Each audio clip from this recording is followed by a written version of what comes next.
Fala, meus queridos e minhas queridas! Aqui é o professor Gustavo Henrique com mais uma aula de arte. Espero que vocês estejam super animados e energizados para essa sexta-feira, que a gente vai trabalhar um tema bem interessante e até mesmo diferenciado dentro dos próprios estilos artísticos. Então, eu estou falando da natureza morta. Esse é o tema que vamos desenvolver na nossa aula de hoje. Mas, professor, como assim natureza morta? Que trem é esse? É simples, a natureza morta é justamente aquelas pinturas no qual vai trabalhar elementos, sejam de representatividade de alimentos, de objetos e até mesmo de crânios, ou objetos musicais ali, elementos musicais, como o quê? Como um violão, violoncelo e por aí vai indo. Então, resumindo, a natureza morta, ela possui uma característica artística de representar objetos inanimados. E essa vai ser a temática central dela. Só que mesmo assim, há uma certa simbologia. Ou seja, essas frutas, esses elementos que se encontram nas pinturas têm um significado, ou pode ter um significado ali, já que eles vão ser normalmente dispostos numa pintura em cima de uma mesa ou utensílios e determinados tipos de alimentos de forma organizada. Nisso também os artistas, eles vão estar trabalhando ideias relacionadas à perspectiva, à questão de tamanho, profundidade, diferença entre um objeto e outro. É algo muito comum. E nessa questão do simbologismo, vamos falar um pouquinho mais para frente na nossa aula de hoje. Voltando aqui para o slide, eu quero que vocês reparem que a natureza morta ela acaba sendo um gênero artístico e dentro desse gênero vai seguir vários estilos. Então, ela originalmente vai ser muito representada ali no século XVI, mas existem estudiosos da arte que vão falar que ela existia desde o período do Egito Antigo. Então, aqui, reparem nessa imagem. Temos dois objetos, dois manequins, um vestido e outro não. Reparem que o manequim que tem roupa, ele representa um corpo mais masculino, enquanto que o segundo representa um corpo mais feminino. Por isso temos o nome dessa obra chamando Madre e Figlio, como se fosse uma mãe e seu filho, ou uma mãe e um homem em si. Então, tem essas características. E a natureza morta, ela vai ter esse nome sendo utilizado, mas no ano de 1500 para frente. E como eu mencionei para vocês, ela vai ter muita repercussão ali no século XVI, mas havia estudiosos que falavam de sua existência muito anteriormente. E nisso a gente vai caracterizar a própria natureza morta como um sistema artístico, mas naquele período ela não tinha tanta relevância, ela era considerada como algo inferior. Mas por que inferior, professor? Porque existia uma certa forma de academicismo no sistema artístico. Por exemplo, os museus e as exposições de obras de artes acabavam definindo o que era uma arte de fato, ou o que era uma arte que poderia ser exposta, já que eles eram mais voltados para questões de obras de arte que tinham características clássicas, obras de arte que tinham características técnicas voltadas mais para uma ideia greco-romana. Como assim greco-romana? Que representassem tanto influências artísticas da Grécia Antiga como da Roma Antiga. Então, a partir disso, tem um idealismo do corpo, tem uma ideia de perfeccionismo, tem uma ideia também voltada até para um realismo, representar o corpo humano de forma real ou ideal, na sua perfeição extrema. Vamos aqui para o nosso slide. Temos características também voltadas para esses tipos de obra de arte, tendo representações religiosas nesse classicismo. Como vocês podem ver na primeira imagem aqui, Angels Bear Instrument of the Passion, do Simon Volvet, no qual vocês têm anjos levando até uma escada, entre outras ferramentas, para o céu. Tem uma ideia de estruturar uma representação desses anjos com a semelhança do próprio corpo do ser humano, no qual tem essa ideia de idealismo, uma representação ideal ou até mesmo real do que seria um corpo do ser humano. E temos também até um padrão estético voltado para uma questão de beleza aí. Enquanto que nessa segunda imagem, nessa segunda pintura, chamada Morning Tea, do Igor Grabár, temos o quê? Uma representação de uma mesa no qual vai ser servido um chá em si. Então, por conta desses estilos de diferenças, o gênero de natureza morta era considerado como menos relevante, já que ele não seguia questões da academia de arte naquele contexto. E ele também tinha uma questão de não estar representando uma figura histórica, ele não estava retratando questões também simbólicas religiosas, como no caso da primeira imagem. E por isso, ele acabava tendo esse decaimento no gosto populacional, ou até mesmo dentro dos museus em si. Aqui nessa obra de arte, ela pertence ao estilo clássico, ela se chama A Destruição do Templo de Jerusalém, que foi feita pelo Nicolas Poussin. Então, percebam que essa obra de arte, além de estar representando uma questão histórica, ela tenta representar de forma real o corpo do ser humano, tendo uma certa perfeição nisso. Então, aqui ela é considerada clássica porque, além dela ter essa representação histórica ou de um acontecimento histórico, ela está seguindo padrões que são ensinados e impostos ali pelas academias de arte. Ela também está trabalhando formas e técnicas de arte mais clássicas, como as gregas, como as romanas, enquanto que a natureza morta ela vai trazer séries de experimentações. Voltando aqui para o nosso slide. Então, vamos ter maiores espaços e exposições públicas, mais voltadas para as obras de artes no estilo do classicismo, entre outras, enquanto a natureza morta ou as obras do gênero de natureza morta vão ter menos visibilidade, já que as pessoas acabavam dizendo que elas possuíam tamanhos menores ou até mesmo a serventia dela era mais para análise, para estudo do próprio artista.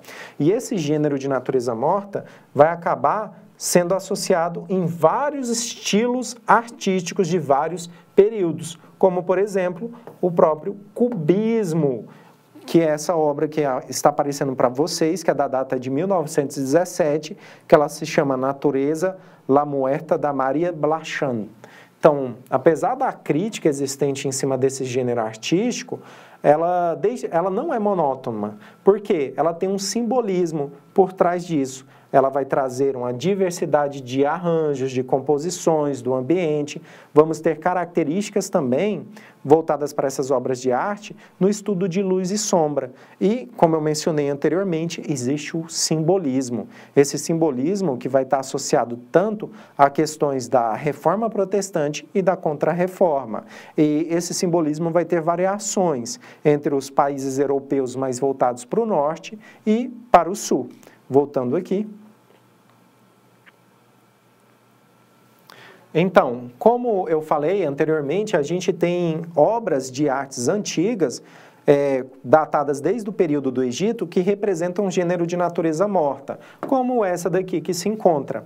Vocês podem ver que tem peixes, colheitas e carnes. Essas obras de arte também estão trabalhando o quê? A capacidade econômica ali de quem é dono dessa mesa. Está trazendo também uma ideia de que a pessoa que senta nessa mesa ou é dono dessa mesa, que tem essa vastidão de alimentos, ele tem uma capacidade de sustentar uma família, ele tem uma ideia ali também de ser uma pessoa meio que abençoada, já que esses tipos de alimento desses períodos não era para qualquer um. Então, temos essa obra de arte que foi encontrada na tumba de Mena, tá? Descoberta nesse local, em que a própria parede ela foi adornada com essas cenas de uma vida cotidiana da época, representando a natureza morta. Vamos ter, tanto na Roma como na Grécia, essa representatividade também do gênero da natureza morta, que vai ser encontrada nos afrescos, que vai ser encontrada nos mosaicos ali, da próprias locais dentro dessa sociedade. E como eu falei para vocês, existe uma simbologia. Vocês podem ver que as figuras de maçã, de uva, de pera, elas vão trazer um significado. Por exemplo, nessas obras de arte, quando elas se trabalham uma simbologia mais voltada para o cristianismo, a maçã ela vai representar tanto o pecado original como aquela sabedoria, aquele conhecimento. A uva, ela é muito utilizada ali para representar a questão do deus Baco, de um deus grego, que é associada ao vinho, que é associada à festividade e até o desejo carnal que se encontrava nas ideias dos bacanais. Vamos ver a própria pera sendo usada aí nesses tipos de elemento também. E outra questão que vamos ver é o pêssego. O pêssego que é muito associado à ideia de imortalidade, já que era a fruta dada aos deuses, tanto gregos como romanos, para que eles pudessem manter a sua imortalidade em si. Voltando aqui, então temos diversas simbologias existentes, essas simbologias também vão trazer outros tipos de significado ali quando a gente chega no período da Reforma Protestante e da Contra-Reforma. E alguns também vão manter simbologias do mesmo significado anteriores. Na Idade Média, muitas das obras de natureza morta vão ser utilizadas como adornos nas iluminuras. Então, vocês podem ver nesse manuscrito, no qual ela tem uma iluminura, já que tudo é voltado para essa clareza, para tons mais dourados, que vocês têm o quê? Uma representação de natureza morta, com animais, com conchas e por aí vai indo. Até cenas bíblicas ali, que eram usadas para decorar nesses manuscritos, algumas nesse período de Idade Média vão ter elementos de natureza morta, como, por exemplo, flores, objetos decorados ali nesses livros, que são as frutas também, e por aí vai indo. Outra característica que vamos ter agora nesse gênero, no período do Renascimento, é muita utilização das flores, de jarros, tá? E como eu mencionei para vocês, essas obras no Renascimento, elas vão ter muitas características da natureza morta voltada para os países do norte. Quando estamos falando desses países do norte, eles estão trabalhando muito a ideia de abundância, de prosperidade nessa vida e até mesmo de uma certa juventude, de ter esse aproveitar da vida. Então, essas flores radiantes de diversas cores pode trazer aspectos tanto de uma juventude como de uma ideia de abundância, de uma vida regrada, também por questões desse aproveitar a vida em si ou de ter uma boa condição de vida. Voltando aqui. Sem mencionar também que, por conta dessa ideia de abundância, a gente vai ter características de associação dessas flores trabalharem ideias de ser uma pessoa abençoada em si. Há características das pinturas mais do sul que vão representar ideias da morte, que é a famosa vanitas. Essas obras ou pinturas vanitas, elas vão ter características de memento mori, ou seja, lembre-se da morte, lembre-se do momento da morte, que é representado tanto pelos crânios humanos como por essas imagens aqui voltadas para a simbologia do sagrado. E até mesmo essa vela apagada, que vocês podem estar observando aqui, ela tem um significado, tá? Quando essa vela ela se encontra apagada, o significado é mais de que ali a pessoa faleceu, que a alma dela, aquele elemento que deixa tudo iluminado, que seria a alma, se apagou. Quando vemos esses crânios em cima desses vários objetos, é para trazer uma ideia de que o que é físico, o que é material, o que é objeto como moedas, ouro e por aí vai, ele fica nesse mundo. E o ser humano não, ele se esvai, ele sai. A vida dele, a morte dele é algo comum nesse mundo. Então, tudo que conquistamos aqui de material, ele fica, enquanto nós partimos para outro local. Aqui vocês percebam que tem um elemento de uma vela mais acesa, algo representando um espírito. Vocês vão ver também uma bússola, como se representasse um caminho, um tempo. Temos outros exemplos aqui e também, é claro, a próprio crânio aqui do ser humano, trazendo essa questão do momento mori, né, das vanitas, de lembrar a vida fugaz do ser humano, dessa brevidade nossa. E vai ter algumas variações, como no caso, nessa que vocês estão vendo. Nesse estilo, temos o quê? Instrumentos musicais, temos vinho também, garrafas, tá? Entre muitas outras peças de ouro. nesse elemento, quando a gente traz vinhos, elementos musicais e não há um crânio, nem algo que relembre esse momento mori, essa obra de arte está trabalhando o quê? A vaidade. Essa vaidade que o ser humano tem, seja com seu tempo aqui, com sua juventude, com sua beleza, ou com seus prazeres. Aquilo que te traz é um aproveitar desse momento, seja você tendo condição a ir teatros, museus, ou até mesmo conseguir comprar aquilo que te traz um destaque dentro da sociedade, como o vinho. Lembrando, nesse período, não era algo barato ou que qualquer um ali da sociedade poderia ter acesso. Então, essas pinturas, quando traz esses elementos, ela está trazendo o quê? Uma ideia de que aquilo ali era reservado para pessoas de destaque, ou eram pessoas que, de certa forma, foram abençoadas para que tivessem condições de aproveitar essa vida. E essas ideias a gente vai ver tanto vinda da Alemanha, da Holanda, como algumas também vindas ali da Itália. Por isso que a gente fala que teve um desenvolvimento do gênero de natureza morta do norte, como da Itália, que vem essas diferenciações de, seja um apreço pela vida ou uma ideia de lembrar-se da morte. Vamos ver outros artistas, como no caso, o próprio Vincent van Gogh, que ele vai se inspirar também em estudos e estilos do gênero de natureza morta e vai aplicar suas técnicas num dos quadros ou em quadros dele referente a isso. Me acompanha aqui no slide. Temos a obra de arte Girassóis, de 1889, do Vincent van Gogh. Então, até a arte moderna também vai utilizar esse gênero de natureza morta. E é incrível que, mesmo por ser considerado um gênero, ou ter sido considerado um gênero inferior, ela foi passando muito de um movimento artístico para outro, tanto influenciando movimentos impressionistas como pós-impressionistas. E o Vincent van Gogh é um desses exemplos. Vamos ter outros artistas como Paul Cézanne, que vai trazer essa ideia da natureza morta.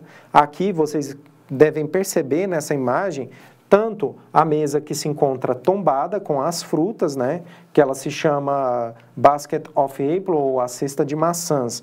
Então, essa pintura de natureza morta, ela tem características de não ser tão realista, mas ela trabalha novamente esse gênero. E quando estamos falando de natureza morta realista, um dos grandes destaques que vamos ter são os holandeses, que eles vão colocar tanto elementos muito voltados para a proximidade, para a realidade, como muito trabalho na técnica de luz e sombra e até mesmo na utilização das tintas. O Cézanne também, ele vai incorporar elementos familiares ali dos holandeses, como questões de vanitas, do momento mori, da caveiras características na obra dele, intitulada Still of Life at School, que é essa da imagem que se encontra aí para vocês. E reparem que na parte ali vamos ter pedaços cortados de maçã, mordido, justamente porque é um momento mori, é um vanita, lembrando a brevidade, a fugaz. Então, tanto essa maçã, seja ela cortada ou mordida, representa esse pedaço que foi arrancado. Esse pedaço que foi arrancado da sua vida, que foi arrancado da vida do personagem, esse pedaço de tempo que foi retirado, ou até mesmo essas experiências que esse indivíduo teve aqui, e dessas experiências ele está o quê? Sempre chegando ali na sua brevidade, na sua finalidade. Então, no momento que já nascemos, já estamos caminhando para a própria morte nossa, já que a cada dia que envelhecemos, a cada momento que envelhecemos, também estamos chegando ali a um certo momento do nosso envelhecimento, da nossa brevidade. Voltando aqui para o slide. E essas questões desses elementos também vão influenciar no estilo artístico do cubismo, como, por exemplo, o do Georges Braque e do Pablo Picasso. Aqui tem uma imagem do Georges Braque, Still Life Metromone, no qual o cubismo ele vai trazer muitos elementos e figuras geométricas para tentar imitar ou relembrar alguma figura existente no nosso cotidiano. Aqui vemos características da natureza morta do norte, Quando falamos do norte, estamos falando de países como Holanda, Bélgica e Alemanha, e do sul, que é da Itália, no século ali 16. Então, na imagem que vocês estão vendo, Still Life White Monkeys, do Franz Snyder, ela é uma característica de pintura mais do norte. Por quê? Ela vai estar trazendo uma exaltação da vida, da abundância, da ostentação. Por isso que temos muitas dessas figuras voltadas para essa simbologia. Por exemplo, vocês têm a uva, tem um pêssego, tem maçãs nessa cesta, tem animais também que são mais raros. Nesse período, a gente tem pintores considerados como iconoclastas. Professor, como assim iconoclastas? Que trem é esse? Simples. Nesse período, a gente vai ter tanto a reforma protestante como a contra-reforma. E elas meio que vão ditar determinadas mudanças no cenário artístico. Quando a gente está falando ali no período do norte, esses artistas eles vão fugir de fazer pinturas representando religiões. Então, aquela ideia de representar um santo, uma divindade, que é referente a alguma religião, vai acabar. Inclusive, quando a gente vem com a contra-reforma e a reforma protestante em si, vai ter determinados tipos de comportamentos que vai associar à idolatria. Se eu vou representar determinadas figuras, imagens, existe essa possibilidade de idolatria. Então, nesse período, na reforma protestante, ali na natureza morta do norte, vamos ter muito dessa questão em que o ser humano vai fugir dessa forma de representatividade. Voltando aqui para o nosso slide. Então, reparem, aqui nessas obras, você não vai ter essa figura sagrada ou sacra.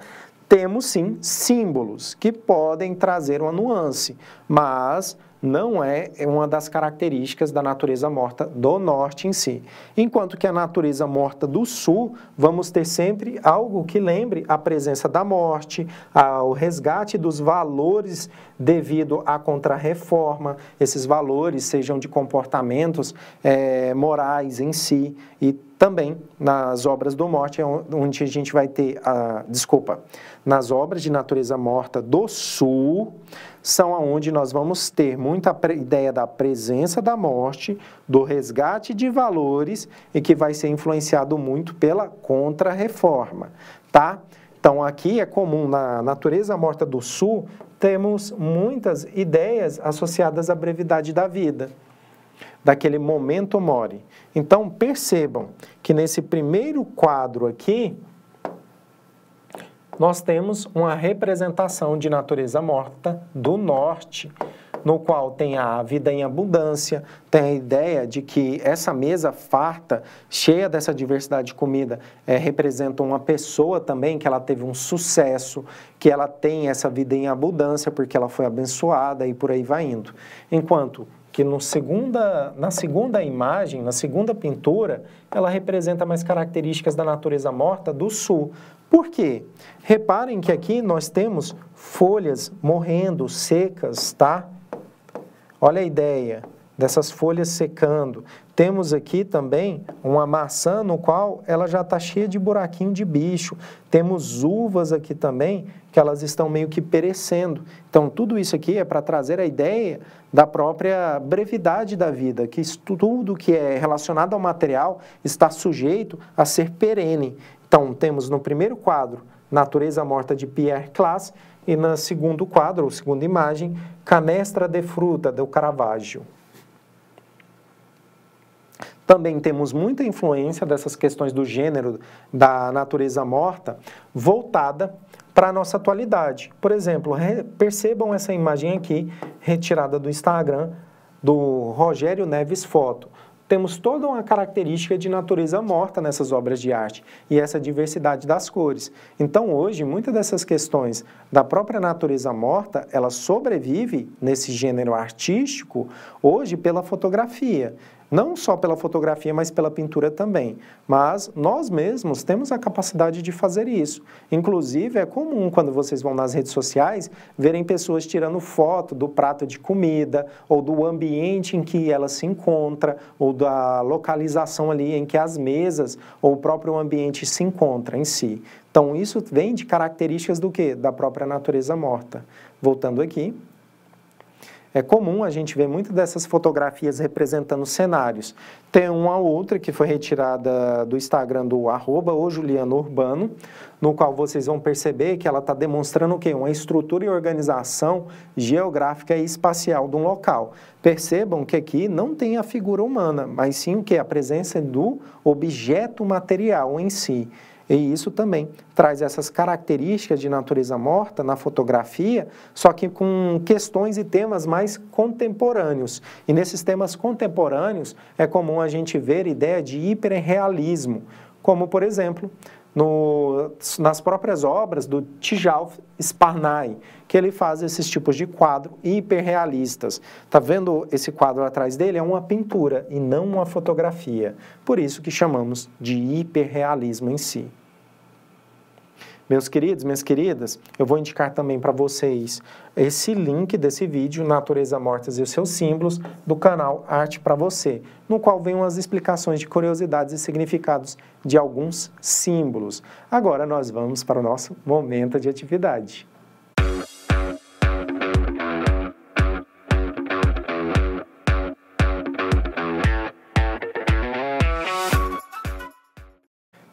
Chegando agora no grande final da nossa aula, a atividade que vocês vão fazer é justamente essa daqui, da página 21, questões 1 a 3. Então, recordem-se, vocês vão fazer a atividade da página 21, as questões número 1 a 3, aí na apostila de vocês do segundo bimestre.